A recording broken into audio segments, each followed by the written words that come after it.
Good afternoon and welcome to the Midday News. Here's what we have in the bulletin. Floodwaters still affecting residents in Bannister and Old Harbour, St. Catherine. What can the Works Agency do about it? Crowd control challenges at vaccination site in Santa Cruz, St. Elizabeth. And later in sports, double Olympic sprint champion Elaine Thompson-Herah runs jaw-dropping 10.71 seconds in Hungary. I'm Anthony Lugg. Here are the details. The National Works Agency NWA says there's nothing it can do to assist the residents of Bannister and Old Harbour, St. Catherine who are still being affected by floodwaters from Tropical Storm Elsa. The National Works Agency says this is the only area which it has not been able to clean or clear. The community was again flooded after the big pond overflowed on Sunday. Residents are concerned that this happened despite a major flood mitigation project in the community in April. NWA Communications Manager Stephen Shaw says the residents will have to wait until the floodwaters recede. Have to recede to the point where persons can once again move about, and that is something that we have no control over, really. Mr. Shaw says the NWA cannot prevent acts of nature. It can only seek to minimize the impact. The pond takes stormwater, and when the pond cannot hold it anymore, it overflows on the road. We have done some work there by trying to raise the embankment a little. Much more is required in that space for us to mitigate. We never said to anybody that the work there would prevent. Chances are, if we had not done that, which we have, the situation would have been far worse there. Meanwhile, with the hurricane season still far from over, calls this afternoon for more funds to be made available for drain cleaning in Yallas St. Thomas. The calls come from the PNP caretaker for the Yallas division a day after some St. Thomas residents expressed relief that the parish was not significantly affected by Tropical Storm Elsa. Sandy Williams reports. A major water channel in Yallas St. Thomas. It's an area of concern because, according to PNP caretaker for the Yallas division, Marvin Clark, it hasn't been cleaned for some time now. According to Mr. Clark, the parish was fortunate that predictions of devastation due to heavy rains associated with Tropical Storm Elsa did not materialize. He says the state of the area is due in part to the inaction of the St. Thomas Municipal Corporation. There's been no drain mitigation program over the last 10 to 12 months. We experienced a lot of adverse weather conditions back in November, and a lot of roadways and drains were flooded, roadways were damaged, and we have not seen any effort to get these matters repaired, these roads repaired or these drains clean. But he's pointing fingers at the local government ministry, as he claims no funds were allocated to the corporation to undergo drain cleaning works. Leading up to Tropical Storm Elsa, no allocation was made to the parish council from the Ministry of Local Government or Finance. I know other parishes got some allocation and was able to do some mitigation program, but none in St. Thomas. Nothing was done. Officials had predicted an active hurricane season for this year, and even though Elsa has passed, Mr. Clark is still concerned about the status of the drains in Yallas. But that's not his only worry. He says the road leading to the emergency shelter in Elos Valley has not been repaired despite several calls to get it fixed. Residents in that community are concerned that if there's a flood, they can't get to they won't be able to cross the river to get to the shelter. The Lloyd's fording, the walk bridge there is giving way. The fording will not hold up because there's no dredging in that fording. And major and minor drains throughout the division have not been touched. He's calling for the local government ministry to make funds available to do mitigation works in the parish. We're calling on the authorities, we're calling on the NWA, the parish council, the ministries that are involved to make funds available to the parish council in St. Thomas to do drain mitigation. Several attempts were made to contact local government minister Desmond Mackenzie. However, calls to his phone went unanswered. Sandy Williams, TVJ News. With the easing of coronavirus restrictions in some countries, Tourism Minister Ed Bartlett says the sector continues to rebound. He says many Jamaicans who lost their jobs as a result of the pandemic are returning to work. More in this report. After more than 15 months of battering from the COVID-19 pandemic, Tourism Minister Edmund Bartlett says the sector is steadily rebounding. This follows the return of flights over the weekend from big spending countries like Germany and Canada. The visitors from these countries arrived at the Sangster International Airport. New flights to the island from Switzerland have also been introduced. Or having the first Dreamliner coming to Jamaica from Canada was significant on Sunday. And the return of Condor from Germany, as well as yesterday, the arrival for the first time of a Swiss direct flight from Zurich to Montego Bay. As more countries begin to ease border restrictions, Mr. Bartlett believes promising days are ahead for tourism. The drive is going to extend itself now to Poland. We're expecting a new flight out of Bulgaria and Poland coming later in July. And we could see that the essence of Europe is beginning to take its shape during this summer. Another plus for the sector is the return of employment. According to Mr. Bartlett, more Jamaicans will return to newly created jobs in the industry. The full resumption of the workers from the accommodation sector would be back. And then when crews come for the winter, we would see the full recovery of the industry by winter. Take the second dose. Another call this afternoon from Health Minister Dr. Christopher Tufton to Jamaicans who received the first dose of the COVID-19 vaccine. Dr. Tufton also says more vaccines are expected in the coming weeks. Shemela Pullen reports. According to the Ministry of Health, more than 30,000 people received their second dose of the COVID-19 vaccine during the blitz last week, Friday and Saturday. This has pushed the total number of people who received both doses of the vaccine to 102,437. But the Health Minister, Dr. Christopher Tufton, says the ministry fell short of its target on the weekend. He says the goal was to vaccinate at least 20,000 people. However, the bad weather conditions did not allow for that to happen. That aside, Dr. Tufton says there are persons who still fear taking the second dose of the vaccine because of the side effects from the first dose. He's urging them to take the second dose to get full protection. The minor side effects are well worth the protection from COVID, particularly if you're in a vulnerable group. So if you allow the 12 weeks to pass, then the effectiveness of a single dose becomes rapidly less, and therefore you can get COVID. And if you're vulnerable, if you're over 60, if you have comorbidities, then COVID can come and have the very same effect on you as if you did not get any vaccines at all. So it would be a false sense of security, and it would be complacency if persons having taken one dose decide not to take the second. Dr. Tufton also says the ministry is expecting more vaccines in July. This means it will not have to place restrictions on the administering process. So we are reviewing internally with the team how we approach once we get those supplies that we anticipate in July, the process of vaccination. But I can say we are reviewing the possibility of opening up the vaccination program to include all who qualify without any age restriction. And that is a conversation that is taking place. It's going to happen anyway. It may happen sooner rather than later, but this is very subjected to the amount of vaccines that we get over the next week or two.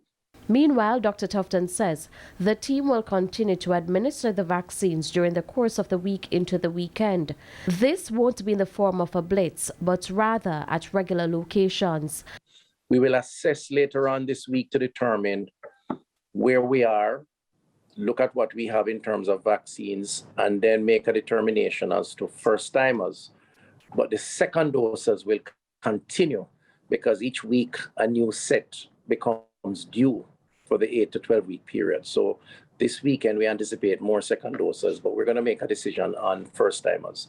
Shimela Pulen, TVJ News. And crowd control was a major challenge for health officials at the Santa Cruz Health Center in St. Elizabeth this morning. This as scores of people turned up at the facility to get their second dose of the COVID-19 vaccine. Social distancing was the least of their concerns, despite the authorities urging them to adhere to the COVID-19 protocols.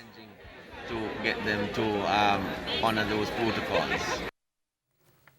Parish Manager for Health, Sean Brissett, says he was anticipating a large number of persons to show up, as more than 1,000 people are expected to be vaccinated today. Who are getting their second dose vaccine. We did some on the weekend. We did all 2,000 on the weekend, and we are hoping to do close to another 2,000 today between Junction and Santa Cruz. And these are the two sites that we have. I get number 285 and the system is shag up, man. No preparation for people, man. All people in the area suffer. I think even me was big and strong, the whole people them a suffer, man. And the thing moving slow. 15 new cases of the coronavirus were confirmed on Monday from 298 samples. The country's overall case count is now 50,404. The positivity rate now stands at 5%. 2 new deaths were recorded, pushing the death toll to 1,096. One of the deaths was previously under investigation. In the meantime, 119 persons are hospitalized with a respiratory illness. 12 are critically ill. There are 15,245 active cases. And it's time for a break, but stay with us. More stories when we return. Welcome back. Continuing the news.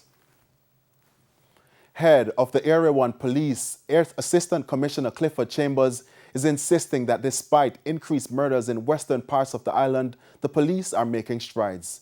ACP Chambers says targeted operations have led to the displacement of several gang members. But as you'll hear in this report, the lawmen continue to face challenges. Buckling under the pressure. Sources say criminals in parishes like St. James, Hanover, and Westmoreland have been fleeing their communities. Assistant Commissioner Clifford Chambers is head of the Area 1 Police. So it is not a runaway, it is them oftentimes trying to move away from the police, given the amount of operations and given the targeting activities which are being done by law enforcement. Despite those efforts, it appears some gang members are not deterred, carrying out brazen gun attacks with no regard to time, place, or who is injured or killed. Last week, for instance, 7 persons were shot and injured in Dam Road Square, Montego Bay, after men armed with high-powered rifles and handguns went on a shooting spree. It is the proliferation of guns that also add value to that, and the ease at which these persons are moving around, given the connectivity of the road network that we have, the diversification of the road network. Because I can tell you, the hotspots are being policed and the major thoroughfares are being policed, but the network of back roads are somehow creating a big picture as it is right now. With increased police presence across the parishes in Area 1, it was expected that there would be a dip in murders. ACP Chambers insists brighter days are ahead. The good thing though is that these gangs are known, the major influencers are known, they are being targeted, a lot of them have been displaced, and in the last 3 to 4 months, quite a number of them have been arrested and now in custody. But be that as it is, we still have a lot of work to do, but we are certain of the expected outcome, and it's just a matter of time before that is manifested. Authorities say Jamaica has not lost its market following the 2-year shutdown of the conch industry, with European markets still craving the commodity. But officials say while fishers are eager to fill the orders, the country will not return to the position it was years ago when the conch stock ran perilously low from overfishing. More in this report.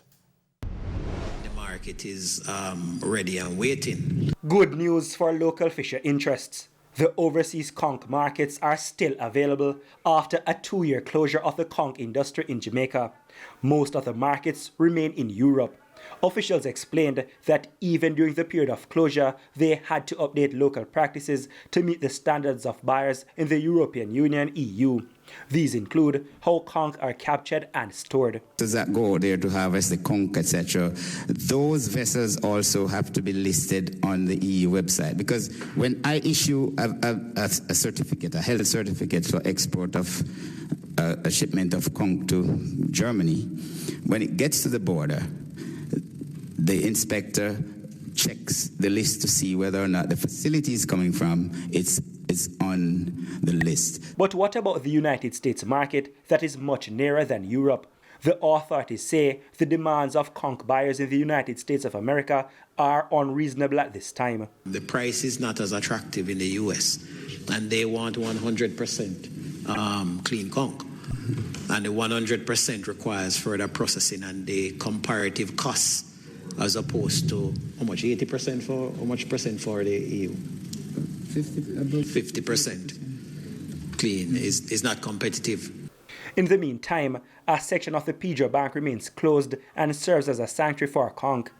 It is just one of the measures in place to prevent a repeat of the overfishing that diminished the conch stock in the past. The legal officer that is sitting behind me was recently employed, and this is giving rise now to the development of the regulations emanating from the Act to ensure that we are able to move in this direction. The presentation by Dr. Bellamy of the demarcated area for a nursery was a direct response as to the new thinking. The matters were discussed at the meeting of the Internal and External Affairs Committee. Dwayne Anderson, TVJ News. To some news in the region now, St. Lucians will vote for a new government on July 26. Prime Minister Alan Chasney last night ended months of speculation as to when he would seek a new mandate from the population. Mr. Chasney said nomination day will be on July 16. He said he had taken 2 matters into consideration before announcing the date, including ensuring the safety of St. Lucians during the campaign and voting, as well as allowing for schools used as voting centers to be closed. Mr. Chasney is leading the United Workers' Party into its 2nd consecutive election after guiding the party to victory in the 2016 poll, winning 11 of the 17 seats, with the remainder going to the St. Lucia Labour Party. And it's now time for the Business Minute. Here's Cody and Barrett. Chief Executive Officer of Kingston Wharves, Mark Williams, says the company is willing to have dialogue with the government to find a long-term solution to the flooding problem along Marcus Garvey Drive.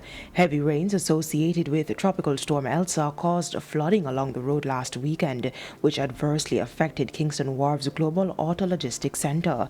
There is concern about the impact of continued flooding on businesses in the area. We're operating a global business. It's a very competitive business. And therefore, when images like these get to a global medium, it doesn't augur well for Jamaica as a logistics hub. And therefore, we're ready to have the conversation with all the parties that should be at the table. In the meantime, Kingston Wharves is taking additional steps, including investment in its infrastructure to mitigate future incidents. Jamaica could see the proposed central bank digital currency, CBDC, being implemented by August. Bank of Jamaica BOJ Governor Richard Biles says technical support for its rollout, among other inputs, are being reviewed to facilitate onboarding of the first financial institution, the National Commercial Bank NCB, to test the system. The governor said between September and December, the BOJ will look to onboard more banks to gradually expand the pilot into a full rollout in 2022. That's it for the Business Minute. I'm Cody Ann Barrett. And we head to a quick break. When we return, we'll have your midday sports report. Renata Brown is standing by. Oh, yeah,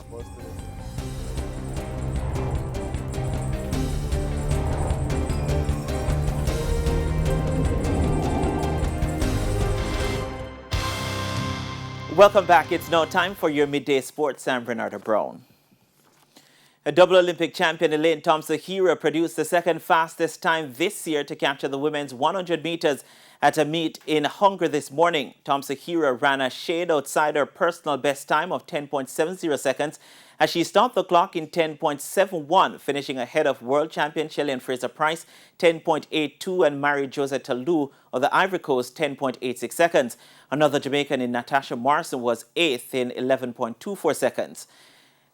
Shericka Jackson also sped to a meet record 21.97 seconds in winning the 200-meter event ahead of Shawnee Miller-Weber 22.15. That's a 100-meter you're seeing there.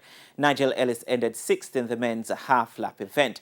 In the men's 110-meter hurdles, national champion Ronald Levy was 4th in 13.25, while Rashid Broadbell did not start, with the event won by world champion Grant Holloway of the United States in 13.08 seconds. In the women's 100-meter hurdles, Brittany Anderson was tied for 4th in 12.80 seconds.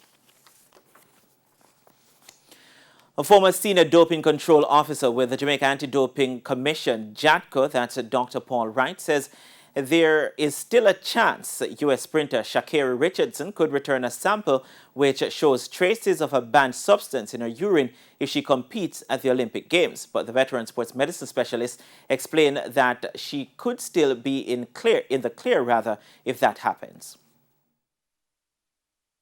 But it wouldn't be cause a positive because the levels would be much less and would come within the level that WADA would agree that you would take in order to test positive and it's day of competition. The rules are specific, you know, and know that US WADA put out some funny statement. But the rule is you have to use the drug on the day of competition in order for you to be banned.